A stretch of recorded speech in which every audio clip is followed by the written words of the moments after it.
పరిశుద్ధమైన ఉన్నతమైన మహోన్నతమైన నామానికి నిన్ను వందనాలు, కృతజ్ఞతాస్తుతులు తెలుపుకుంటున్నాం మా దేవ. ఇదిగో నాయన, గడిచిన దినములన్నీ ఇప్పుడు తండ్రి మీ రెక్కల చాటును మమ్మల్ని భద్రపరిచి తండ్రి, ఎన్ని ఆలోచనలు, ఎన్ని ఊహలు, ఎన్ని తప్పుడు ఆలోచనలు ఉన్నప్పటికీ నాయన మీ రక్షణ మార్గం నడిపిస్తూ హెచ్చరిస్తూ తండ్రి మమ్మల్ని సజీవ లెక్కలో ఉంచి మీ మందిరం నడిపించి తండ్రి, విలువైన మీ మాటలు చెప్పడానికి, మమ్మల్ని స్థుతించడానికి, మహిమపరచడానికి తండ్రి మీరు ఇచ్చిన గొప్ప ఆయుష్కాలను బట్టి, ఆరోగ్యాన్ని బట్టి నేను వందనాలు, కృతజ్ఞతాస్తుతులు తెలుపుకుంటున్నాం మా దేవ. ఇదిగో నాయన, ఈ వాక్యం అనే ధ్యానంలోనికి మా మనసు నిలుపుకోవడానికి తండ్రి మమ్మల్ని పరిశుద్ధపరచండి, పవిత్రపరచండి. ఈ వాక్య ధ్యానంలో తండ్రి నిలకడగా ఉండి చెబుతున్న నాకు పరిశుద్ధాత్మ సహాయమును అనుగ్రహించి ధైర్యపరచండి. ఇంటర్ని బిడ్డలకు తండ్రి, సంఘానికి అందరికీ తోడుండండి. వినగలిగే చెవులను గ్రహించగలిగే మనసు ఇచ్చిన తండ్రి, మీరుండే మహాలోకానికి మా జీవితాల్లో మాదిరికరంగా ఉంచుకొని మీరుండే లోకం మీ కృపణ వచ్చినప్పుడు మీ చేరతకు కృప చూపించి నడిపించండి. సమస్త ఘనత, మహిమ, ప్రభావాలు మీకు మాత్రమే చెల్లించుకుంటూ ఈ ప్రార్థన యేసు ప్రభు నామములో అడిగి వేడుకుంటున్నాం మా కన్న తండ్రి, ఆమేన్. మంచిదా ప్రేమ దేవుని వారులారా, ఈ రోజు కూడా ఒక పాఠం మనం చెప్పుకుందామన్నామా. ఏమా ఈరోజు పాఠం ఏమైనా రాసుకున్నానా? ఖచ్చితంగా, ద్రవ్యము చేత మనుషులు తృప్తి పొందుతారా? ద్రవ్యం అంటే ఏమమ్మా? ద్రవ్యము చేత మనుషులు తృప్తి పొందుతారా అంటే డబ్బు చేత, ధనము చేత, బంగారం చేత, వెండి చేత, లోకంలో ఉన్న అన్ని ఆలోచనల చేత, లేకంటే లోకంలో ఉన్న సంపాదన చేత మనిషి తృప్తి పొందుతాడా లేదా? పొందుతాడా? మన ఇంట్లో 10 లక్షలు ఉన్నాయి కదా, తృప్తి ఉంటుందా? నా ఇంట్లో 10 లక్షలు ఉన్నాయి, తృప్తి ఉంటుందా? నాకు ఉండదు. ఎందుకని? మరలా సంపాదించాలి, మరలా ఏదో ఒకటి చేయాలి, ఒకటికొకటి రెట్టింపు మనము చేసుకున్న ఆలోచన ఉండదు. కోట్లున్న వాడు చూడండి, సంతోషంగా కూర్చున్నాడు ఎప్పుడు ఉన్నాడు, దానికి మరలా కోట్లు సంపాదించిన ఆలోచన మనకి ఉంటుంది. ఎందుకంటే మనిషి ఎంత సంపాదించినా కూడా జీవితంలో మనిషికి తృప్తి అన్నదే ఉండదు. ఏమా? మనిషికి తృప్తి అన్నది ఎప్పటికే కానీ ఉండదు. మరి ఆ తృప్తి, ఆ సంతోషము, సంతృప్తి మనకి ఎక్కడ దొరుకుతుంది మనం ధ్యానించాలి. తీద్దామా? తీద్దామండి. ఏప్రిల్ రాసిన పత్రిక 11వ అధ్యాయము. ఏమా? ఏప్రిల్ రాసిన పత్రిక 11వ అధ్యాయము 13వ వచనం తీయండమ్మా. ఏప్రిల్ రాసిన పత్రిక 11వ అధ్యాయము 13వ వచనం. ఏమా? ఏప్రిల్ రాసిన పత్రిక 11వ అధ్యాయము 13వ వచనం పోతున్నదమ్మా. ఏప్రిల్ రాసిన పత్రిక 11వ అధ్యాయం 13వ వచనంలో ఏమన్నా చూడండమ్మా. వీరందరూ ఆ వాగ్దాన ఫలము అనుభవింపకపోయినను దూరము నుండి చూచి వందనము చేసి తాము భూమి మీద పరదేశులమును యాత్రికులమై ఉన్నామని ఒప్పుకొని విశ్వాసము గలవారై మృతి పొందిరి. వాళ్ళు ఈ లోకాలు ఎలా బ్రతికారంటమ్మా? ఎవరు? అబ్రహాము, ఇస్సాకు, యాకోబు అన్న వాళ్ళు ఎలా బ్రతికారంటే ఈ భూమి మీదమ్మా? ఈ లోకంలో మనం ఎవరంటమ్మా? యాత్రికులు మనం బ్రతికారంట. మరి వాళ్ళకి ఏమి ఆస్తులు లేవా? అబ్రహాము ధనవంతుడా, బీద కటికివాడా? అబ్రహాము ధనవంతుడా, బీద కటికివాడమ్మా? ధనవంతుడు, ఆస్తిపరుడు, ఐశ్వర్యం కలిగిన వాడు, సమృద్ధి కలిగిన వాడు, భూభాగంలో భాగాన్ని పంచుకొని బ్రతికిన వారు ఎవరు? అబ్రహాం గారు. అబ్రహాము, ఇస్సాకు, యాకోబు భూమి మీద బతికినప్పుడు ఈ లోకంలో వాళ్ళు ఏమనుకున్నారంట? మేము ఒక యాత్రికులము, ఒక ప్రయాణికులము అని బ్రతికారంట. ఏమా? ఆ రాబోయే లోకం కొరకు ఈ లోకం మీద, ఈ భూమి మీద యాత్ర చేస్తూ బ్రతికారంట వాళ్ళు. ఎప్పుడు కానీ ఈ లోకంలో మేము ఉండేవాళ్ళము కాదు. యాత్రికులకి సంతోషం కానీ, సమాధానం కానీ, ఒక చోట ఉండిపోతున్న ఆలోచన ఉంటుందమ్మా. ఇప్పుడు బెంగళూరుకి వెళ్ళాలి కదా మనం. సపోజ్ బెంగళూరుకి వెళ్ళాలనుకోండి, యాత్ర చేయాలి. అక్కడి నుంచి రైతు నుంచి మనము బెంగళూరుకి వెళ్ళి ట్రైన్ ఎక్కాలి. ఇక్కడే ఉంటే యాత్రికులు అంటారా? వాళ్ళే అంటారా? ఏమంటారు వాళ్ళే? ఇక్కడే ఉండిపోతారు అంటారు. ట్రైన్ ఎక్కేమంటే మనం ఏమవుతాం తెలుసా? యాత్రికులు అవుతాం. అంటే ఎక్కడికి వెళ్ళాలని? బెంగళూరుకి వెళ్ళాలని మనం యాత్ర చేస్తున్నాం అనమాట. అప్పుడప్పుడు మన వాళ్ళకి ఫోన్ చేయాలి అనుకోండి, ఎక్కడ వెళ్తున్నాం అంటారు లేదా? ఫలానా గుత్తి దగ్గర, ఫలానా జంక్షన్ దగ్గర, ఫలానా ఊర్లో వెళ్తావు అంటే ఇంకా నువ్వేం చేసావు? ముట్టలేదన్నమాట, మధ్యలోనే వెళ్తున్నావు అనమాట. వాళ్ళు ఏమంటారు? యాత్రికులు, ప్రయాణికులు అంటారు. కరెక్ట్ కదా? అంటే యాత్ర చేసే వాళ్ళే యాత్రికులు అంటారు. ఒకవేళ బెంగళూరుకి వెళ్ళవలసిన మనిషి మధ్యలో ఎక్కడ దిగిపోతే మనం ఏమంటాము? అక్కడైతే దిగాము, ఇంకా బెంగళూరు ముట్టలేదా అంటాము. అంటే ఖచ్చితంగా ఆయన బెంగళూరుకి వెళ్ళాలి. ఆయన వెళ్ళాల్సిన ఊరి స్థలానికి వెళ్తేనే ఆయన ముట్టినట్టు కదా. అలా వెళ్ళకపోతే మధ్య లేకపోతే ఏమంటాం మనము? ఇంకా వెళ్ళలేదా, ఇంకా వెళుతున్నావా అంటాము కదా. అబ్రహాం, ఇస్సాకు, యాకోబులు కూడా ఈ భూమి మీద ఎలా బ్రతికారంట? యాత్రికులం మేము, ఇక్కడ ఉండిపోవలసిన వారు మేము అసలే కాదని బ్రతికారంట కదా. వాళ్ళు ఏమన్నారు? ఈ భూమి మీద వీరందరూ వాగ్దాన పర్వం అనుభవింపకపోయినను కదా, దూరం నుండి చూసి వందనము చేసి తాము భూమి మీద పరదేశులమును యాత్రికులమై ఉన్నామని వాళ్ళు భూమి మీద విశ్వాసం ద్వారా వాళ్ళు బ్రతికారంట. అంటే ధనం ఉంది, ఆస్తి ఉంది, ఐశ్వర్యం ఉంది, పశువులు ఉన్నాయి, ఒంట్లు ఉన్నాయి, ఎట్లు ఇవన్నీ ఉన్నా కూడా వాళ్ళు ఎందుకు యాత్రికులు అయ్యారు అంటే ఈ భూమి మీద ఏది కూడా శాశ్వతము కాదు. ధనమున్నవాడు తృప్తి పొందుతాడా? ధనమున్నవాడు యాత్రికుడు అంటాడమ్మా? ఏమో ధనమున్నవాడు అంటే ఇప్పుడు వెళ్ళి ధనవంతుని అడగండి, ఏమయ్యా నీ ధనం ఉంది కదా, డబ్బు బాగా ఉంది కదా, తృప్తి కలిగి ఉన్నావా మరి అడిగితే వాళ్ళు ఏమంటారు? ఇంకా సంపాదించాలి, ఇంకా రెట్టించుకోవాలి, ఇంకా హెచ్చించుకోవాలని ఆలోచన ఉంటాడు. కానీ తృప్తి ఎప్పుడు కూడా మనిషి పొందనరుగుడు. ఏమా ఎప్పుడు కూడా మనిషి తృప్తి పొందే అవకాశమే లేదు. ఏమా ఇంకా ముందుకెళ్దామంట. ఆది కాండము 15వ అధ్యాయము. ఏమో ఆది కాండం తీయడమ్మా. ఆది కాండము 15వ అధ్యాయము 1-2 వచనాలు. ఆది కాండము 15వ అధ్యాయము 1-2 వచనాలు తీయడమ్మా. ఆది కాండము 15వ అధ్యాయము 1-2 వచనాలు. ఇవి జరిగిన తర్వాత యెహోవాకు అబ్రహామునకు దర్శనమందు వచ్చి, అబ్రహామా భయపడకుము, నేను నీకు కేడమును నీ బహుమానమును అత్యధికమగునని చెప్పాను. ఏమా అబ్రహాముగా లేకుండా ఎవరికి? అబ్రహాముకి ఏం చెప్పాడు దేవుడు? నీ కేడము నీ బహుమానము నేను ఇస్తానంటే అప్పటికి అబ్రహాముకి ఎవరు కాలేదు? పిల్లలు కాలేదు. ఏమా అబ్రహాముకి అప్పటికి ఇస్సాకు పుట్టలేదు. అప్పుడు అన్నాడు ఆయన, ఏమన్నాడు చూడు కిందికో మాట, ఏమన్నాడు ఆయన?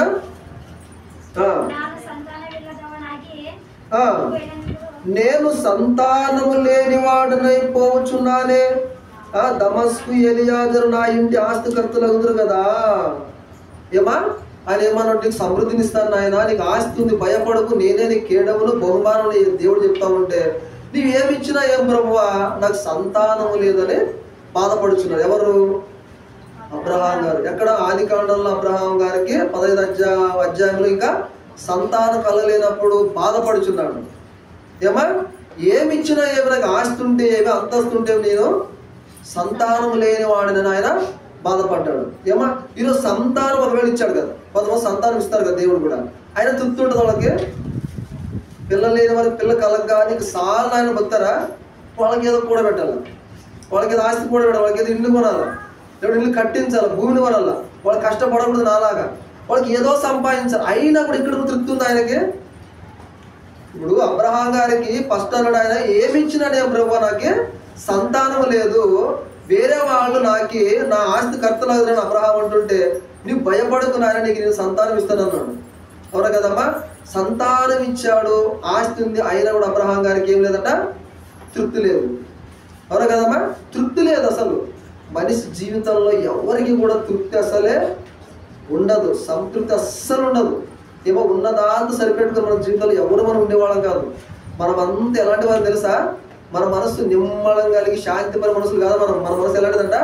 చంచలత్వం కలిగిన మనసు, కుదురుగా ఉండేది కాదు. చంచలత్వం, ఏదో చేయాలి, ఎక్కడో చేయాలి, ఏమో సంపాదించాలి, ఏ పని చేస్తే లాభం వస్తుందని ఆలోచన కలిగిన మనిషే మనమంతా. దాన్ని అంటారు చంచలత్వం కలిగిన మనిషి మనస్సు. అవునా కదమ్మా? ఇంకా చూద్దామా ప్రసంగి గ్రంథము ఒకసారి ఏమంటారు ఆయన? ప్రసంగి గ్రంథం, సొలొమోను రాసిన ప్రసంగి గ్రంథము 5వ అధ్యాయం 10వ వచనం. ప్రసంగి గ్రంథము 5వ అధ్యాయము 10-11 వచనాలు. ప్రసంగి గ్రంథము 5వ అధ్యాయము తీసారా? తెలుగులో పోతారమ్మా, తెలుగులో పోదండి. ప్రసంగి గ్రంథము 5వ అధ్యాయము 10-11 వచనాలు. ద్రవ్యమును అపేక్షించువాడు ద్రవ్యము చేత తృప్తి నందడు. ప్రసంగి ఎవరమ్మా? ప్రసంగం రాసింది ఎవరు? సొలొమోను మహారాజు కదా. ఆయనకి ధనం లేదా, తోటలు లేవా, విస్తారమైన ఆస్తి లేదా? ఇక అనుకుంటే ఆయన అనుభవించడానికి భార్యలు లేరా? అన్నీ ఉన్నాయి లేదా ఆయనకి? సొలొమోనుకి ఎంతమంది భార్యలు? సుమారుగా 1000 మంది. ఏమా? సొలొమోను మహారాజుకి సుమారుగా 1000 మంది పిల్లలంట. 1000 మంది అంటే 1000 మంది భార్యలున్నా, సమృద్ధిగా ఆస్తి ఉన్నా ఆయన అంటున్నాడు ఏమంటున్నాడంటే, ఏమా వదన్న మాట మరలా, ద్రవ్యమును అపేక్షించువాడు ద్రవ్యము చేత తృప్తి నందడు, ధన సమృద్ధిని అపేక్షించువాడు దాని చేత తృప్తి నందడు, విధియు వ్యర్థమే. ఏమంటున్నాడు ఆయన? విధి కూడా వ్యర్థమే. ఆస్తి మనం ముందు ఉన్నా కూడా ఏమంటాడు ఆయన? వ్యర్థము. ఆయన అన్నాడు వ్యర్థము వ్యర్థము సమస్తము వ్యర్థము. ఆస్తి ఉన్నా వ్యర్థము, భార్యలున్నా వ్యర్థం, పిల్లలున్నా వ్యర్థం. ఆయనకి కూడా ఏముందంట? సంతృప్తే లేదు, సంతోషమే లేదు అని బాధపడుచున్నాడు ఆయన. ఎవరమ్మా? ఎవరు బాధపడుతున్నారు? ఆయన సొలొమోను మహారాజు. ఆస్తిపరుడు, గొప్ప ఆస్తిపరుడు. ఏమా? కోటాను కోట్ల రూపాయలు ఇప్పుడు లెక్కేసుకుంటే కోటాను కోట్ల రూపాయలు. ఎండి కరువు లేదు, బంగారం కరువు లేదు, ఆస్తి కరువు లేదు. ఆయన పొమ్మంటే పోయేవాడు ఉన్నాడు, రమ్మంటే వచ్చేవాడు ఉన్నాడు, కుషిని కాడికే ఎన్ని కాడని తెచ్చిచ్చేవాడు కూడా ఉన్నాడు. అన్ని ఉన్న మహాజ్ఞాని అంటున్నాడు ద్రవ్యము చేత మనుషులు తృప్తి పొందరు. కింది చూడండి మాట, అలాగే కింది చూడండి మాట. ఏమా? 11 వచ్చాను. ఆస్తి ఎక్కువైన యెడల దాన్ని ఆపే భక్షించు వారును ఎక్కువ అగుదురు. ఏమో ఆస్తి ఒకవేళ ఎక్కువ ఉంటే ఇక్కడ ఏమవుతారంట? దాన్ని భక్షించేవారు, తినేవాళ్ళు కూడా ఎక్కువ ఉంటారు. ఇప్పుడు 100 ఎకరాలు ఉందనుకోండి, ఒక రైతు చేయగలడా? 100 ఎకరాల ఆస్తి ఉంది, ఒకే రైతు చేయగలడా? ఒకరే చేయగలరా? ఇద్దరు గాసాలు ఉండాలా? ఉంటారా లేదా? ఆయన మందులు ఇస్తే ఎన్ని అయిపోతుందో తెలియదు. మందు సింహను పంపిస్తే ఎన్ని మందులు తింటారో, ఎంత తీసుకుంటారో కూడా తెలియదు. ఉదాహరణకి అందుకని ఆయన ఆస్తి ఎక్కువైనా కూడా దాన్ని భక్షించేవారు, తినేవాళ్ళు కూడా ఎక్కువైపోతుంది. ఖచ్చితంగా ఏదో ఒక రోజు కుప్ప తిప్ప అవుతుంది. అవును కదమ్మా? ఏదో ఒక రోజు ఖచ్చితంగా ఉన్న కుప్ప ఏమవుతుందంట? తిప్ప అవుతుంది. అంటే తినేవాళ్ళు ఎక్కువ వల్ల దాన్ని ఏమవుతుంది? ఖాళీ అయిపోతుంది అనమాట. అవును కదమ్మా? ఆస్తి అలా కూడబెట్టుకునే వాళ్ళు ఎవరు మనకు కలెదురు లేరు. ఒకప్పుడు 100 ఎకరాలు, 200 ఎకరాలు, లేకపోతే 50 ఎకరాలు, 30 ఎకరాలు ఉన్న ఆస్తి పనులు కూడా ఈ రోజుకి ఏమైనారంటే కుప్పగా ఉన్నవాళ్ళు తిప్పయ్యారు. వాళ్ళు ఆస్తిని నమ్ముకున్నారు. ఇంక ఎప్పుడు మాకు కదలదు, స్థిరంగా ఉంటాము, బాగా సంపాదించుకున్నాం, బాగా తిని సంతోషించిన అనుకున్నారు వాళ్ళు. కొంతమందికి ఇప్పటికి ఏమైతుంది? తిప్పైపోయింది. వాళ్ళే కూలి చేసుకున్నా కూడా కూలి దొరికిన కాలం అయిపోయింది. అవునా కదమ్మా? వాళ్ళు ధనాన్ని ఆపేక్షించారు. అవునా కదమ్మా? దాన్ని కూడబెట్టుకున్న దాన్ని ఎలా మెసులుకోవాలని ఆలోచన కలిగి వాళ్ళు ఉన్నారు. ఎలా దాన్ని సంపాదించుకోవాలి, ఇంకా ఎలా రెట్టించుకోవాలి, ఎలా ఇంకా ఒకటి కూడా ఎలా సంపాదించే ఆలోచన కలిగి ఉన్నప్పుడు అది మన దగ్గర ఉండదు. బైబిల్ ఇంకో మాట ఉంటుంది. ఏమని ఉంటుందంటే, ఏమా? ధనాన్ని సంపాదించుకుని దాన్ని ఆశించేవాడు దాని చేతే నాశనం అవుతాడంట. ఎక్కువ ఆలోచన ధనం మీద పెట్టుకున్నాం అనుకోండి, అది మన దగ్గర ఉండదట. ఎక్కువ ఆశ పెట్టుకోకూడదు. ఎంత ఉండాలా అంతే ఉండాలి. చాలా ప్రభు అనుకోవాలంట. వానికే తృప్తి ఉంటుంది. కష్టజీవి కొద్దిగా తినను, ఎక్కువ తినను, సుఖంగా ఉంటాడంట. కష్టం చేసుకున్నప్పుడు మన ఇంట్లో 10,000, 20,000 ఉన్నారు, అప్పు లేకుండా మనం కొద్దిగా సంతోషంగా ఉంటాం. లక్షలు ఉన్నవాడు ఎప్పుడు సంతోషంగా ఉండేవాడు ఉండడు. 1,00,000 ఉందంటే ఒకరికి ఇచ్చి 2 లక్షలు చేసుకుని ఆశ ఉంటుంది. మరలా డబ్బు కూడా పెట్టుకుని ఇంకో 2 లక్షలు ఎక్కువ చేయాలని ఉంటుంది. 10,000, 20,000, 30,000 ఇంట్లో ఉంటే అప్పు లేకుండా ఉన్నాడు అనుకోండి, వాడు కొద్దిగా తృప్తిగా ఉంటాడు. వాడు కొద్దిగా మేలు. ఎవరు కదమ్మా? అంటే మన కష్టజీవులు మేలే. ఎవరు కదమ్మా? అందుకే అంటున్నాడు ఆయన సొలొమోను మహారాజు, ఆస్తి ఎక్కువైన యెడల కూడా భక్షించేవారు ఎక్కువ అవుతారు, ఇది కూడా వ్యర్థము. అంటే ద్రవ్యమును ఆపేక్షించేవాడు ద్రవ్యం చేత తృప్తి పొందడు అంటున్నాడు. అదే 2వ అధ్యాయం చూడడం, అదే సామెతలు, అదే ప్రసంగి గ్రంథం 2వ అధ్యాయము 3వ వచనం. ఏమా? అదే ప్రసంగి గ్రంథము 2వ అధ్యాయము 3వ వచనం దొరికిందమ్మా? ప్రసంగి గ్రంథము 2వ అధ్యాయం 3వ వచనము. నా మనస్సు ఇంకను జ్ఞానమును అనుసరించుచుండగా ఆకాశము క్రింద తాము బ్రతుకు కాలం అంతయు మనుషులు ఏమి చేసి మేలు అనుభవింతురో చూడవలనని తలచి నా దేహమును ద్రాక్షారసము చేత సంతోషపరదనుకొని మతిహీనత యొక్క సంగతి అంతయు గ్రహింతుననియు నా మనస్సులో నేను యాచన చేసుకొంటిని. ఏమా, ఆకాశము కింద ఉన్న దాన్ని, లేకుంటే మతిహీనత, వెర్రితనత, లేకుంటే ఎవడు ఎలా బ్రతుకుతాడు అని సొలొమోను ఏం చేశాడంట, మనసు కుదుటపరుచుకొని చూద్దాం ఏమైతుందో ఆలోచన చేశాడంట ఆయన. చూద్దాం ఏమవుతుంది, సమస్తం ఏమవుతుందో, ఎవడైనా బాగా సమృద్ధిగా ఉన్నాడు కదా, చూద్దాం వాళ్ళు ఏమైతే ఆలోచన చేసుకుంటున్నాడంట ఆయన. చూద్దాం ఎలా సంపాదించుకుంటారు, లేకుంటే వాళ్ళు ఎవరు బాగా బతారేమో కదా. సొలొమోను మహారాజు కూడా బంగారు గవిలు ఉన్నాయి, లేకుంటే బంగారం ఎక్కువగానే ఉంది, ఎండి ఉంది, ద్రాక్ష తోటలు ఉన్నాయి కదా. 11వ వచనం తీయండి, దాంట్లో 11వ వచనం తీయండి. ఏమా 11వ వచనం, అదే ప్రసంగి గ్రంథము 2వ అధ్యాయము 11వ వచనం తీయండి. అప్పుడు నేను చేసిన పనులన్నీ వాటి కొరకే నేను పడిన ప్రయాసమంతయు నేను నిదానించి వివేచింపగా అవన్నీ వ్యర్థములగును. ఏమా, అవన్నీ కూడా వ్యర్థములగునని ఒకడు గాలికే ప్రయాసపడినట్లు అగుపడెను. సూర్యుని కింద లాభకరమైనది ఏది లేనట్టు నాకు కనబడెను. ఏమా, 3వ వచనం కాడ నుంచి 11వ వచనం వరకు పోతే ఆయన ద్రాక్ష తోటలు వేసుకున్నాడంట, బాగా తిని పండుకోవాలని. దాని తర్వాత తృప్తి పొందాలని ఏమైనా ఆలోచన చేసుకున్నాడంట ఎవరు, సొలొమోను మహారాజు. చివరికి అంటున్నాడు, ఇక సూర్యుని కింద ఏమున్నా కూడా అన్నీ వ్యర్థములు అంటున్నాడు ఆయన. ఏమో సూర్యుని కింద ఆయనకి ఏం కనిపించిందంట, లాస్ట్ చివరి వచనము, సూర్యుని కింద లాభకరమే ఏదియో లేనట్లు నాకు కనబడేను. అంటే ఆ సూర్యుని కింద ఈ భూమిలో ఉన్నదంతా కూడా ఏది సంపాదించినా కూడా లాభమే లేదు. ఆయన తృప్తి ఉందా? ఆయనకి ఏం లేదు. ఇప్పుడు మనం ఏం లేదన్నమాట, ధనం ఉంది, తోటలు ఉన్నాయి, ఆస్తి ఉంది, ఆయనకి ఏం లేదు, తృప్తి లేదు. అంటే ధనం ఉన్నా కూడా మనిషికి తృప్తి లేదా? లేనట్టుగా ఆయన రాశాడు, లేదు కూడా అంటున్నాడు ఆయన కదమ్మా. సూర్యుని కింద లాభకరం ఏదియో లేనట్టే నాకు కనబడుచున్నది అన్నాడు ఆయన. ఆస్తి ఉంది, ఆయన తృప్తి పొందొచ్చు కదా, భార్యలను సుఖపడవచ్చు కదా, పిల్లలను సుఖపడవచ్చు కదా, సంతోషించవచ్చు కదా, అయినా కూడా ఆయనకి ఏం లేదు, తృప్తి లేనట్టుగా ఆయనకి కనిపిస్తుందంట. ఇంకా ముందుకెళ్దామమ్మా. కీర్తన గ్రంథము 39వ అధ్యాయము, కీర్తన గ్రంథము 39వ అధ్యాయము 6వ వచనం చేయడం ఒకసారి. కీర్తన గ్రంథము 39వ అధ్యాయము 6వ వచనం.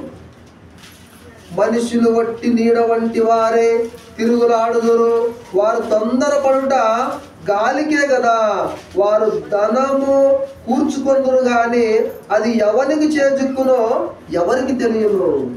ఏమా, మనుషులు ఎవరంటమ్మా నువ్వు భూమి మీద? మనుషులు వట్టి నీడ వంటి వారే తిరుగులాడుదురు, వారు తొందరపడతాం. మనం చేస్తాం కదమ్మా, మనకంట నీడ లాంటి అంట. మనకు నీడ తెలుసా? ఇప్పుడు బయటికి వెళ్తాం, మన నీడ మనకి సైడ్కి వస్తా లేదమ్మా. సాయంత్రం అయితే ఎక్కడికి వెళ్తుంది? ఈ పక్కన నీడ ఈ పక్క వస్తుందా లేదమ్మా? నీడ ఇక్కడ ఉన్నది, ఇప్పుడు సాయంత్రం ఇక్కడ వస్తుందా లేదా? మరి మనం ఎలాంటి వారంటే దేవుడు నీడను చూపించి, నాయన ఒకసారి నీ నీడను చూసుకో, నీ పక్కలో నీడను చూసుకొని బ్రతుకు, నీకు ఎలాంటి వాడవా అంటే పొద్దున్న ఎక్కువగా అనిపిస్తుంది, పొడుగా నీకంటే 10 ఫీట్లు ఎక్కువగా ఉంటుంది, తర్వాత నీకంటే చిన్నగా వస్తుంది, సాయంత్రం మళ్ళీ నీకంటే పొడుగా వెళ్తుంది. పొద్దున్న ఇంత పొడుగు ఉంది, ఇక్కడికి వస్తుంది, తర్వాత ఈ మూలకెళ్ళి ఇక్కడ తాగుతుంది. అంటే నీవు ఎలాంటి వాడవా అంటే ఇలా వెళ్ళిపోయి ఇలా చిన్నగా మరలా సాగిపోయేవాడు. అంటే నీవు ఎలాంటి వాడవా అంటే వట్టి నీడ లాంటి వాడవే. నువ్వు ప్రయాస ఎక్కువ పడతావు, కానీ దానికి ఏమిటంటే దాన్ని గాలికే ప్రయాసపడినట్లు. గాలి ఎట్లా పోతుందమ్మా? ఎప్పుడు ఎక్కడ బుస్సు మరిపోతుందో మనకి తెలియదు, అది ఎక్కడ విసురుతుందో ఎక్కడ ఆగిపోతుందో మనకి తెలియదు. దానికి దేవుడు చూడండి, వారు తొందరపడుట గాలికే కదా. మనం చేస్తున్నదంతా కూడా గాలికే కదా. ఎంత చేసినా కూడా మనకి ఇంతే ఉంటామంటారు కదా, ఎంత చేసినా కూడా గాలికే అంటున్నాడు కీర్తనకారుడు. ఏమో మనం తొందరపడతాం, సంపాదించుకోవాలని ఆశిస్తాం, అయినా కూడా మనకి దొరకదు కదా. ఎందుకంటే మనము దేవుణ్ణి ఎదగడం మానేశాము, ధనాన్ని నమ్ముకోవడానికి మనము ఆపేక్షిస్తున్నాము కదా. ఇక్కడ మనం సంతోషంగా ఎదుగుతున్నాము కనుక అక్కడ కూడా మనిషికి తృప్తి అన్నదే ఉండదు అంటున్నాడు ఆయన. ఏమా ఇంకా ముందుకెళ్దామా. లూకా రాసిన సువార్త, లూకా రాసిన సువార్త కదమ్మా. లూకా రాసిన మనకు అందరూ తెలిసిన మాట కదా, మనకందరూ తెలిసిన మాట. 16వ అధ్యాయము 19వ వచనం. లూకా రాసిన సువార్త 16వ అధ్యాయము 19 తీయడమ్మా. అందరూ తెలిసింది, ధనవంతుడు ఉంటాడు కదా, ధనవంతుడు ఉంటాడు కదమ్మా. ధనవంతుడు ఉన్నాడా? చదవండి ఒకసారి మాట. 19వ వచనము 16వ అధ్యాయము 19వ వచనం తీయండి ఒకసారి. 16, 19 లూకా రాసిన సువార్త 16వ అధ్యాయం 19వ వచనంలో ధనవంతుడు ఒకడు ఉండెను. అతడు ఊదారంగు బట్టలను ద్రవ్యము సన్నానార వస్త్రము ధరించుకొని ప్రతిదినము బహుగా సుఖపడుచుండువాడు. ప్రతిదినం ఏమా భూమి మీద ధనాన్ని నమ్ముకున్నాడు. ఇక ఇదేనా స్థిరం అనుకున్నాడు, తృప్తి అనుకున్నాడు. కానీ తర్వాత ఏమవునో ఆయన అసలు ఆలోచించలేదు. ఏమా ధనాన్ని నమ్ముకున్నాడు, ఇక సమృద్ధి అనుకున్నాడు, ఇక దినము సంతోషిస్తున్నాడు అంట ఆయన. ఏమో ప్రతి దినము బహుగా సుఖపడుచున్నవాడంట. అంటే ఏది కావాలంటే తెచ్చుకొని తినేవాడు. మనం అందరూ ఉన్నాం కదమ్మా. ఒకరోజు మన ఇంట్లో మనం third class family. Third class అంటే ఒకరోజు ఉండి ఒకరోజు లేని వాళ్ళు. సపోజ్గా మన ఇంటి పక్కన పెద్దవాళ్ళు ఎవరు ఉన్నారు అనుకోండి, బాగా ఆస్తి ఉన్న వాళ్ళు, బాగున్న వాళ్ళు, ఉన్నవాళ్ళు అనుకోండి. వాళ్ళు మంచిగా మటన్ తెచ్చుకొని తింటారు కదా. మన ఇంట్లో కోడి కూడా తెచ్చుకొని తినడానికి కూడా అవకాశం ఉండదా? అప్పుడు మనం ఏమనుకుంటాము, వాళ్ళకి బాగా ఉంది తింటున్నారు, మనకు గది లేదు కదా, మనం తినలేమని. పిల్లలు అమ్మ నాయన చికెన్ తెస్తావా, మటన్ తెస్తాను అడిగితే కూడా మన దగ్గర డబ్బులు లేరు నాయన, వాళ్ళంటూ ఉన్నవాళ్ళు, వాళ్ళతో మన మీద పోల్చుకుంటామని మన మనసు మనం ఏం చేస్తాము, చంపుకొని వట్టిపోడు పప్పు ఒక కూరగాయ తినుకున్న పిల్లలు మనము పంచుకుంటాము. మనం సమృద్ధికి బతకగలమా? బతకలేము. మనం తినడానికి కూడా లేని కాలం ఉంటాయి. ఆ టైం మనకు వస్తుంది, వచ్చి ఉన్నాయి, ఏగేమో అలాంటి పరిస్థితులు కూడా అవునా కదమ్మా. కానీ అలాంటి వాడు కాదంటే ఎవరైనా ధనవంతుడు బహుదినం బహుగా సుఖపడుచున్నవాడంట. ఇది తక్కువ అనేదే లేదా ఆయనకి. ఎవరికి? ధనవంతుడు. ఇది తక్కువ అనే ఆలోచన లేదు, తక్కువ అన్న మాట కూడా ఆయనకి లేదు. బట్టలు మాసేవాడా? మాసనిచ్చేవాడు కాదు అవునా కదమ్మా. ప్రతి దినమంట బహుగా ఎంతగానో తినేవాడు, ఎంతగానంత ఖర్చు పెట్టేవాడు. ఎలాంటి బట్టలు అలాంటి బట్టలు ధరించుకునేవాడు. ఇష్టానుసారం బ్రతికాడు అంతే. ఇంకొకటే మాట ఎవరు కదమ్మా, తాను ఇష్టం వచ్చినట్లు భూమి మీద బ్రతికాడు. ఇక బంగారమా, ధనమా, భార్యలా, అత్యలా, మానభంగాలు ఇవన్నీ కాదు, తను ఇష్టం వచ్చినట్లు ఆయన బ్రతికాడు. అవునా కదమ్మా. తాను ఇష్టం ఎట్లా ఉంటే అట్లా ఆయన చేశాడు అంతే. ఇంకా వానికి ఏది చేయాలనిపిస్తే దానికి వెనకాడేవాడు కానే కాదు. బహుగా సుఖపడుచుండేవాడు అంటే ఎవరు? ధనవంతుడు కదా. దాన్ని నమ్ముకున్నాడు కదా, తృప్తి పొందాననుకున్నాడు. ఒకవేళ ధనాన్ని నమ్ముకొని తృప్తి పొందాననుకున్నాడు, కానీ ఏదో ఒక రోజు ఆయన చచ్చాడు. మరి చచ్చిన తర్వాత ఏమడుతుంది చూడండి ఒకసారి 23వ వచనంలో. ఏమా 23 చూడండి ఒకసారి. 23 చూడండి. అప్పుడతడు పాతాళములో బాధపడుచు కన్నులెత్తి దూరము నుండి అబ్రహామును తలచి రొమ్మున ఆనుకొని ఉన్న లాజరును చూచి తండ్రి అయిన అబ్రహాము నాయందు కనికరపడి. ఎక్కడ బాధపడుతున్నాడు ఈయన? బహుగా సుఖపడ్డాడు కదా, సంతోషించాడు కదా. నాకు ఇంకా తిరుగులేదు, నాకు తరుగులేదు, దాన్ని ఎవడు ఆపేవాడు లేడని ఆలోచించాడు కదమ్మా. ఎవరు? ధనవంతుడు. తను ఇష్టం వచ్చినప్పుడు బతికాడు కదా.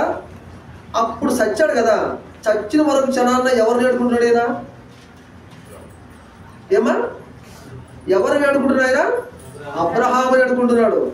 ఏమా అబ్రహాం ఫస్ట్ మనం ఏమనుకున్నాము, మనం ఈ భూమి మీద యాత్రికులమును పరదేశంలో ఉన్నామని భూమి మీద బ్రతికిన ఆయన అవును కదమ్మా. ఆయన వెళ్ళి యాత్ర భూమి మీద ధనమున్నా, సంపదున్నా, ఎద్దులున్నా, ఆస్తున్నా, అంతస్తున్నా, నేను ఒక యాత్రికుడు ఆయన, ఇది నాకు స్థిరము కాదు, నేను ఏదో ఒకరోజు ఈ మట్టిలోకి చేరుతాను, నా ఆత్మ పరలోకాన్ని చేర్పించుకోవాలని యాత్ర చేసి బ్రతికిన అబ్రహాము పరదేశంలో ఉంటే ధనాన్ని నమ్ముకొని ఇష్టానుసారంగా జీవించిన ధనవంతుడు ఏమంటున్నాడు, తండ్రి అయిన అబ్రహామా నాయందు కనికరపడు. నువ్వు నమ్మలేదు ధనాన్ని, నువ్వు ఆశించలేదు ధనాన్ని, ఇష్టానుసారం నువ్వు జీవించలేదు, నువ్వు యాత్రికుడు ఈ లోకంలో బ్రతికావు, నేను ధనాన్ని నమ్ముకున్నాను, ఇష్టానుసారంగా నేను జీవించాను, నా పరిస్థితి ఇక్కడ చూస్తే ఇక ఎవరు నన్ను కాపాడతారు, నాకు కనపడట్లేదు, అందుకనే తండ్రి అయిన అబ్రహామా నా యందు కనికరపడు అంటున్నాడు. ఎక్కడ? పాతాళంలో బాధపడుచు. ఏమా ఇష్టానుసారంగా జీవించావు కదా, ఆ రోజు తెలియలేదా?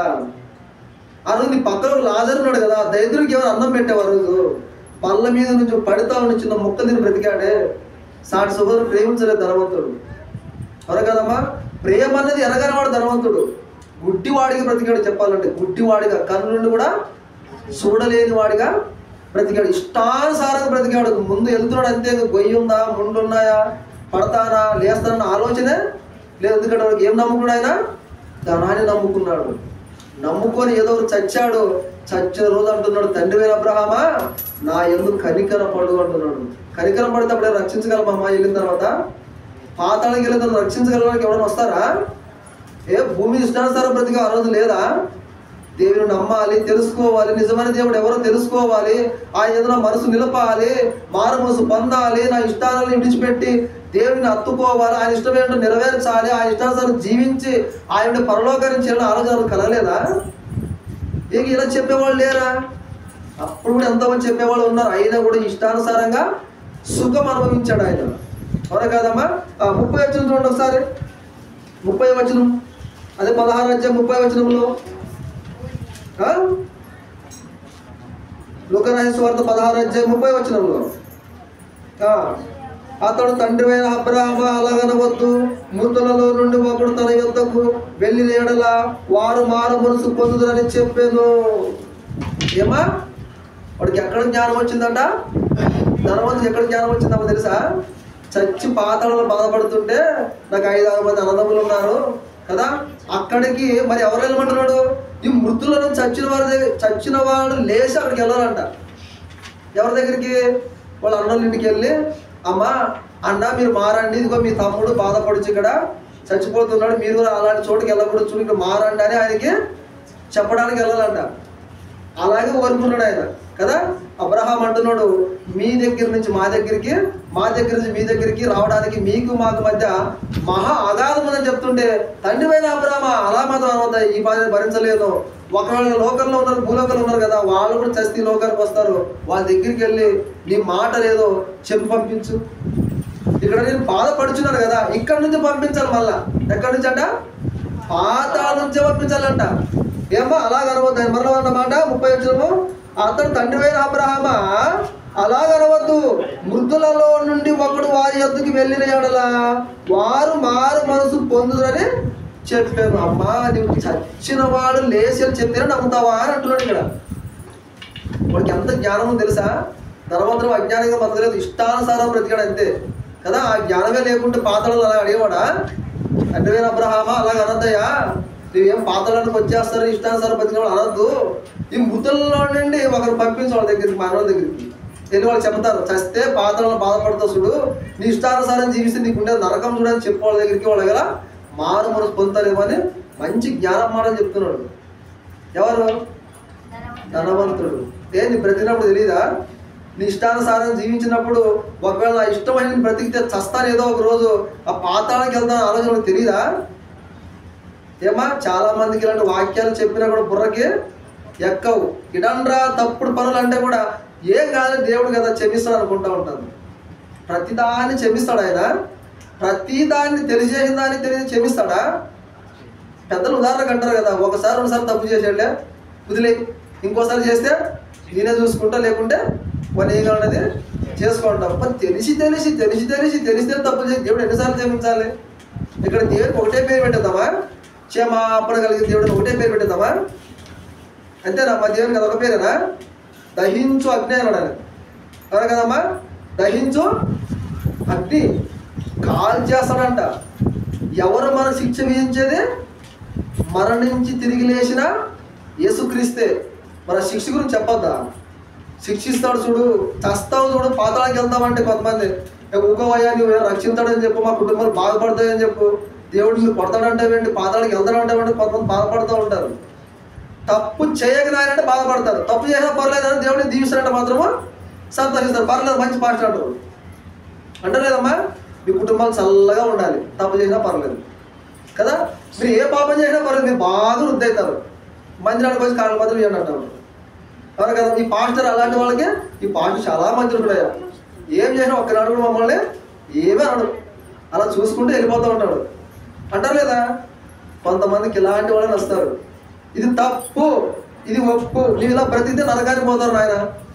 నువ్వు ఇలా బ్రతికితేనే, నీతిగా బ్రతికితేనే, యథార్థంగా బ్రతికితేనే, దేవుని నమ్మి బ్రతికితే పరలోకంకి వెళ్తున్నారంట అనుకో.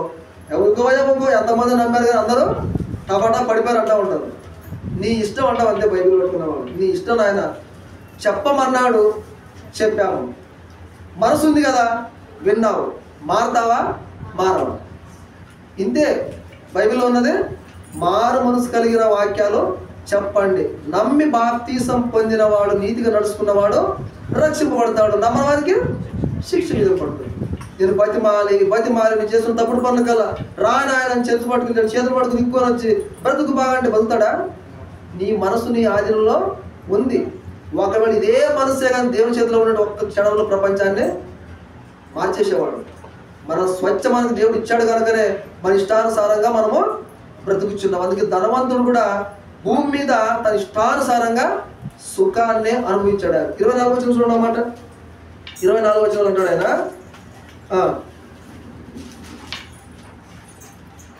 25 అందుకు అబ్రహాము, కుమారుడా, నీ జీవిత కాలమందు నీకు ఇష్టము వచ్చినట్లు సుఖము అనుభవించితివి కదమ్మా. భూమి మీద బ్రతికినప్పుడే ఇష్టమైన సుఖం అనుభవించావు.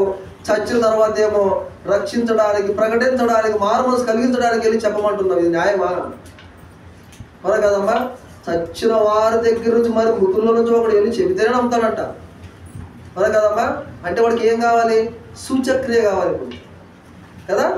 సూచక్రియను చూపిస్తేనే నమ్ముతారంట. చాలామంది కూడా మాకేదో నాకు అద్భుతం జరగాలయ్యా, నాకు రోగం వచ్చింది, ప్రార్థన చెయ్యి, ఆ లోపల గడ్డపోతే దేవుని నమ్ముతా అంటారు. అలాంటి వాళ్ళు ఎన్ని రోజులు ఉండరు. టప్పని ఏదో పడిపోతారు అంతే కదా. చూసిన నమ్మిన వారి కంటే చూడక నమ్మిన వారు ఎవరన్నారు? ధన్యులు. మనం చూడలేదు యేసుక్రీస్తు ఈ రోజు వరకు, కానీ వాక్యాన్ని ఆధారంగా మనము నమ్మాము, నమ్ముచున్నాము, విశ్వసిస్తున్నాము. ఆయన వచ్చాడమ్మ ఈ లోకానికి, మనం చూడలేదు. ఆయన మనం ఏం చేస్తున్నాము? నమ్ముచున్నాము. వస్తాడన్నాడు, నమ్మామా? నమ్ముచున్నాము. మరలా తీసుకొని వెళ్తానన్నాడు, నమ్మామా? ఖచ్చితంగా నమ్ముతున్నాము కదా. మనం చూడకుండా నమ్ముతున్నామంటే మనం ఎవరు? ధన్యులు. చూసి నమ్మిన వారి కంటే చూడక నమ్మిన వారే ధన్యులు. ఎవరు ప్రియమైన దేవుని వారలారా, ఇంక చివరి బతుకుందామంట ఒక మాట అమ్మా. ఏమా? ద్రవ్యము చేత తృప్తి పొందన దేవుడు మనకు ఒక మాట సెలవిస్తున్నాడు చూడండి. మత్తయి రాసిన సువార్త 11వ అధ్యాయము, మత్తయి రాసిన సువార్త 11వ అధ్యాయం 28వ వచనంలో. ఏమా? మత్తయి రాసిన సువార్త 11వ అధ్యాయము 28వ వచనంలో. ఏమా? మత్తయి రాసిన సువార్త 11వ అధ్యాయము 28వ వచనములో. ప్రయాసపడి భారము మోసుకునుచున్న సమస్త జనులారా నా యొద్దకు రండి, నేను మీకు విశ్రాంతి కలుగు చేతును. ఏమా? నీకు ధనమున్నా తృప్తి లేదు నాయన అంటున్నాడు ఆయన. ఎందుకు నీకు ప్రయాస కదా, ఎందుకు నీకు అసంతృప్తి? నీ తృప్తిగా జీవించాలంటే నా దగ్గరికి రా. యేసుక్రీస్తు అంటున్నాడు, నా దగ్గరికి రా, నేను నీకు విశ్రాంతి కలుగు చేస్తాను. నీకు సంతృప్తి ఉంటుంది నాయన, నీ మనసు శాంతిగా ఉంటుంది. నువ్వు నన్ను నమ్ము, నన్ను విశ్వసించు. నా తండ్రి ఇంటి అనేక నివాసములు కలవు, లేని ఎడల మీతో నేను చెప్పుతున్నానంటే ఖచ్చితంగా ఉన్నాయి. కనుక నీవేం చేయాలంటే నన్ను నమ్మునని తెలుసుకో. నువ్వెందుకు ప్రయాస? ఈ లోకం కొరకు ఎందుకు ఆరాటపడుతున్నావు? ఏదో ద్రవ్యం నమ్ముకుంటే, ధనాన్ని నమ్ముకుంటే, ఆస్తిని నమ్ముకుంటే, అంతస్తుని నమ్ముకుంటే, ఇలా తృప్తి అనుకుంటే వ్యర్థం అంటున్నమాట. ఒకసారి ఆలోచించు. వ్యర్థము సమస్తము వ్యర్థం అంటున్న ప్రసంగి మాట ఒకసారి ఆలోచించు. ధనం చేత ఎవడు కూడా భూమి మీద తృప్తి పొందలేదు. నీకు తృప్తి కావాలన్నా, సమాధానం కావాలన్నా, శాంతి కావాలన్నా యేసుక్రీస్తు దగ్గరకు వస్తేనే నీకే శాంతి, సమాధానం దొరుకుతుందంట. ఆయన ఎలాంటి వాడంటే చూడండి ఒకసారి 29వ వచనము. నేను సాత్వికుడను, దీన మనస్సు గలవాడను కనుక మీ మీద నా కాడి ఎత్తుకొని నా యొద్ద నేర్చుకొనుడి, అప్పుడు మీ ప్రాణములకు విశ్రాంతి దొరుకును. ఏమో ఎప్పుడు మనకి విశ్రాంతి దొరుకుతుందమ్మా? ధనాన్ని నమ్ముకుంటే మనకి విశ్రాంతి దొరకదు. ఎప్పుడు దొరుకుతుంది? ఏమా? మన ప్రాణాలకి విశ్రాంతి ఎప్పుడు దొరుకుతుంది? యేసుక్రీస్తును నమ్ముకున్న తర్వాత, ఏమా? ఆయన కాడు ఎత్తుకున్న తర్వాత, ఆయన ఏంటో అర్థమైన తర్వాత, ఆయన మనస్సు ఏంటో నేర్చుకున్న తర్వాత కదా, అలా ఆయన మనసు మనం పట్టుకొని మన మనసు ఆయనకి ఇస్తే అప్పుడు మనకి ఏమవుతుందంట? విశ్రాంతి, సమాధానము, శాంతి. ఆయన దీన మనస్సు గలవాడు, సాత్వికుడు. ఏమా మిక్కిలి సాత్వికుడు, ఆయన మిక్కిలి కంటే ఎక్కువ మిక్కిలి సాత్వికుడు, మంచివాడు యేసుక్రీస్తు. నువ్వు నన్ను నమ్ము నాయన, నువ్వు ఎందుకు ప్రయాసపడతావు, లోపల ఎందుకు నువ్వు ఆరాటపడతావు, ఏదో ధర నమ్ముకొని సంతృప్తి కలిగి ఉండాలనుకుంటావు, కానీ అలాంటి వాడు ఎవ్వరు కూడా భూమి మీద లేరు. నమ్మిన వాడు ఎంతో మంది కోట్ల కూడబెట్టిన వాళ్ళకు కూడా సమాధానమే లేదు. వాళ్ళు అంత ప్రయాసపడుతున్నారు, కానీ అదంత గాలికి అని వాళ్ళకి తెలియదు. ఈరోజు మనము కూడా ఒకవేళ ధనాన్ని నమ్ముకొని ఇది సంపాదించుకొని బాగా బ్రతుకుతానని ఆలోచన మనం కలిగి జీవించామా, ఏదో ఒక రోజు గాలి వచ్చి ఎలా కొట్టుకుపోతుందో అలాగా ధనం కూడా మన దగ్గర ఉండకుండా కొట్టుకుపోవలసిందే. అందుకనే ద్రవ్యము చేత, ధనము చేత మనుషులు తృప్తి పొందరు. ఏమా మన మనస్సు దేవునికి ఇస్తే, ఆ యేసుక్రీస్తుకి ఇస్తే, ఆ ప్రయాసం అంతా ఆయన మీద మనం మోపితే మనకి ఎక్కడ దొరుకుతుంది విశ్రాంతి? యేసుక్రీస్తు దగ్గర దొరుకుతుంది. అవునా కదమ్మా? ప్రయాసపడి భారం మోసుకుంటున్న సమస్త జనులారా నా యొద్దకు రండి, నేను మీకు విశ్రాంతి కలుగు చేతును అన్నాడు ఆయన. ఆ విశ్రాంతి కదా మనకు కావాల్సిందమ్మా. ఈరోజు కోట్ల రూపాయలు అనుకోండి, శాంతి లేకుండా ఏం చేస్తాం చెప్పు? ఇప్పుడు ఇంట్లో సపోజ్ 5 లక్షలు ఉన్నాయండి, అవునా కదమ్మా? ఇంట్లో 5 లక్షలు ఉన్నాయి, పెట్టొచ్చాము కదా. ఇక్కడ రాగానే కడుపు నొప్పి వచ్చింది, ఏం చేసుకుంటావు 5 లక్షలు తీసుకొని? ఇక్కడ రాగానే తలనొప్పి వచ్చింది, ఏం చేసుకుంటావు తీసుకొని? జ్వరం వచ్చింది, ఏ అష్టభాగం పెట్టినా నోట ముద్దలదు, ఏం చేస్తావు 5 లక్షలు తీసుకొని? ఆ డబ్బునేమో తినగలమా? తింటామమ్మా? 5 లక్షల డబ్బు తినగలమా? ఇక్కడ ఏం లేదు, శాంతి లేదు. మన మనసుకి శాంతి లేదు. తిన్నా ఎముకదు, బేదికలు అవుతాయా? ఎంత తిన్నా ఎముకదు. ఏం చేద్దాం చెప్పండి? కడుపులో ఇవ్వడదు అసలు. అది మనకి ఏం కావాలి? అప్పుడు శాంతి కావాలి, విశ్రాంతి కావాలి, సమాధానం కావాలి. ఏమా ఒట్టిపోడు అన్నం తిన్నా కూడా తృప్తితో ఉంటేనే సంతృప్తి కలిగి ఉంటాం మనం. మంచిగా చికెన్ తిని కేజీ ఫ్రై చేసుకొని తిని ఇంటికి వచ్చిన తర్వాత కొడుకు నొప్పి వచ్చి దొరుకుతాం కూడా ఏం చేద్దాం లాభం? ఏం లేదు. అదంత ప్రయాసపడుట గాలికే. ఎక్కువ ప్రయాస క్రైస్తవుడు దేవుని నమ్ముకుంటారు అస్సలే పడకూడదంట. దేవుని మీద భారమే బ్రతకాలి మనం అంతా. ఏమో అందుకనే ధనాన్ని నమ్ముకున్నవాడు ధనం చేత చచ్చిపోతాడు. అందుకని మనకు ఉదాహరణ మనకి ఎవరున్నారు? ధనవంతుడు ఉన్నాడు, బహుగా సుఖించాడు, ఇష్టమైన జీవించాడు, చెట్ట చివరి పాతాళానికి వెళ్ళిపోయాడు. వాడి గతి అంతే. ఈరోజు మన గతి మేలుకరంగా యథార్థంగా ఇప్పుడు పరలోకానికి చేరాలంటే మనకు ఆధారాలు బైబిల్ ఉంది. మనం ఏం చేయాలి? నమ్మాలి, నీతిగా యథార్థంగా భయభక్తులతో బ్రతకాలి. బ్రతికి చచ్చిన తర్వాత మన ప్రాణానికి ఏమవుతుందమ్మా? విశ్రాంతి కలుగుతుంది. విశ్రాంతి లేని తర్వాతను చూసుకొని మనం ఏం చేసుకోవాలా? విశ్రాంతి ఎక్కడ దొరుకుతుందో రాయాలంటే యేసుక్రీస్తు దగ్గర దొరుకుతుందో మనము తెలుసుకొని బ్రతకడమే ఈ సంతృప్తి కలిగిన జీవితము. ఏమా ధనము చేత మనిషి ఎప్పుడు కూడా సంతృప్తి కలిగి ఉండనేరడు. డబ్బు ఉన్న, ఆస్తి ఉన్న, అంతస్తులు ఉన్న, పిల్లలు ఉన్న, బంగారం ఉన్నా కూడా మనకి ఏమి యేసుక్రీస్తు సాటి కాలేవు.